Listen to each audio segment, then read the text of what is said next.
Welcome back to Physics Explains. I'm your host, Savannah. Today we were joined by a young lady named Riley who is doing some tricks on her skateboard. My name is Riley. I really love skateboarding, but recently every time I go to jump off, my skateboard just disappears underneath of me, and I don't understand why.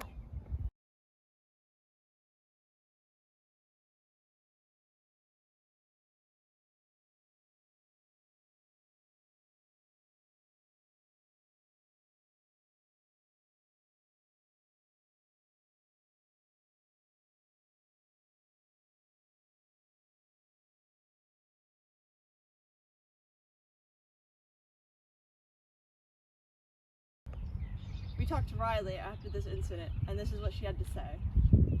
Every time I go to jump off my skateboard, it just rolls away like this.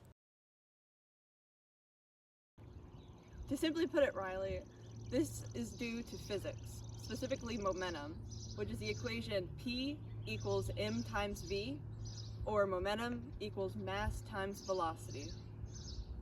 Oh, I remember momentum from physics. Isn't it the quantity of motion an object has? That's right. What else do you remember? Well, I know that momentum is a vector as it requires direction and magnitude. It can also be transferred if two objects push, collide, or pull. And I remember there was something about forces. Oh yeah, forces. You see, in an isolated system with no other forces acting on the objects, the total momentum remains the same. However, outside of an isolated system, forces like wind, air resistance, and gravity can impact momentum. I see. So momentum remains the same in an isolated system. Would momentum like this be linked to collisions? It would indeed, Riley. No matter if the collision is elastic, where kinetic energy is conserved, or inelastic, where kinetic energy is not conserved, both collisions have momentum conserved. In a closed collision, where the total momentum of the objects is the same before and after the collision, that is known as the law of conservation of momentum. Cool. But where did all this come from, and how is it connected to my skateboard? Don't worry, we'll get to the skateboard. I have the history for you. It's history time. A moving body's tendency to continue motion was labeled as a precursor to movement. We now know that momentum is mass in motion, meaning it measures how difficult it is to stop a moving object. But in order to come to this conclusion, scientists had to help. A French philosopher and mathematician known as René Descartes introduced the quantity of motion, or mass times speed, is conserved. However, his idea lacked vector lines. It wasn't until an English mathematician named Sir Isaac Sir Isaac Newton. I remember him from class. Was he the one who created the equation momentum equals velocity times mass? Correct again. Using his laws of motion, he also proved that momentum is conserved when no external forces act.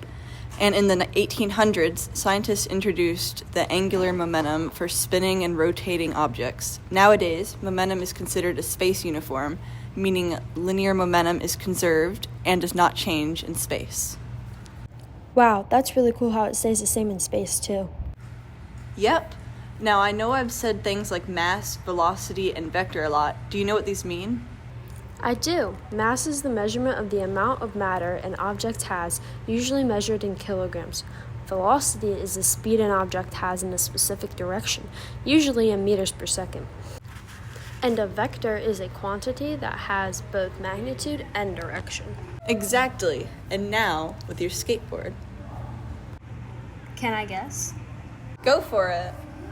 Law states an object will remain still unless a force acts upon it. This means that when I jumped off the skateboard, the downward force I created affected the skateboard. Newton's second law means that with the force I did times the time in seconds of my jump, it created the momentum. And the third law says forces are equal and opposite pairs, so the force I made on the skateboard is the same as the skateboard going back, just in opposite directions. Exactly, Riley. Today we helped Riley with her skateboard question. If you enjoyed, we offer weekly videos on our platform. Thank you for joining us today in Physics Explained.